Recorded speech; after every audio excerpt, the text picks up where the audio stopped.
Shalom and welcome to Mitzvah of Torah. This year's the title, Why We May Not Have the Mikdash next week, part 2. In the first part the first year we mentioned that, of course, we want to make this right away, and Yetz Hashem, here v'yameinu.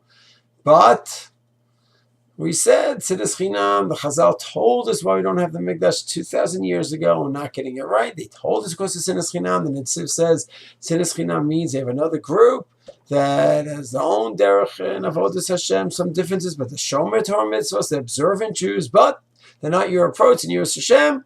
They're nothing up because they're off the derech. So I said, what's the criteria for which group we could look at as another way? So in my opinion, it's they accept the 13 principles of faith, they're grounded in the Shulchan Aruch, in Psak, Halacha, in all the commentaries on the Shulchan Aruch, that is the Mesorah. So if that's the case, you're going to have Satmar, you're going to have Chabad, you're going to have Yeshiva, Sfardim, Ashkenazim, Chardal, Datilumi. Everyone has the 13 principles of faith. Everyone has the Shulchan Aruch. We're bound by the Shulchan Aruch and by the halachic approach. So that's it. So therefore, it sounds great. I found the solution. Not so simple. Not so simple. It's not a simple solution to Siddur Chinam. And I don't think the case is simply, wow, Daniel, you're right. I'm going to embrace that approach.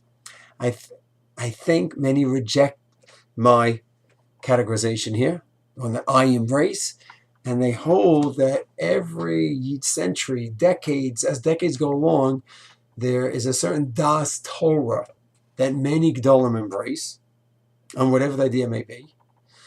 And one must subscribe to that Das Torah. Whatever it is, whether it's on Tzionut, whether it's on going to the army, whether it's on going to Kollel or working, there's a Das Torah on whatever the topic may be, and that's what the Gedolim accept and embrace. And if the other group doesn't hold that way, they've rejected the Das Torah. Now wait a second. The other group is following the Yigam Nikarim, anchored in halacha. Yes, but they've rejected the Das Torah that this group maintains is the Das Torah. It's not one of the 13 Ikarim. But it is the approach to university. It is the approach to Medinat Yisrael. It is the approach to the army. And once that's become the Das Torah on those issues, the hot issues of that century, then someone who goes the other way, that's it. They're outside of the pale. So I know the giants that do have that approach. And because of that, that's what I do not embrace that approach. But there are great giants that do hold that way. And that's what makes this topic so sticky. Because then what's going to happen is, who is outside the pale? For me, it's crisp. 13 Ikarim, anchored in halacha. You have those, you're in the pale. And chas v'shalom, to have any sinner against the other side. Disagree with the other side. Satmar, in the pale of Orthodox Judaism. The approach the Rebbe took in terms of Medinat Yisrael, to me, it's intolerable. I embrace Gedolim that reject that approach. But he's in the pale of Orthodox Judaism. Because 13 Ikarim and grounded in halacha.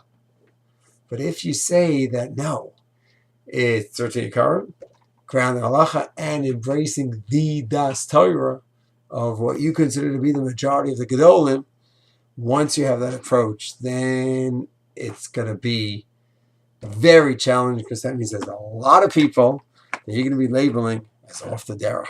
And I'm afraid that the Netziv might say that's the problem.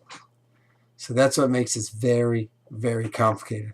May Hashem give us the chachma, the bina, the das, the clarity to understand who's within the pale and relate to those people properly, who's not in the pale, and be able to relate to them properly as well, have clarity on what Siddur Chinam is, and Amiyat Hashem have the ability to observe the halachas and overcome the temptation of Sinat Chinam. Shalom.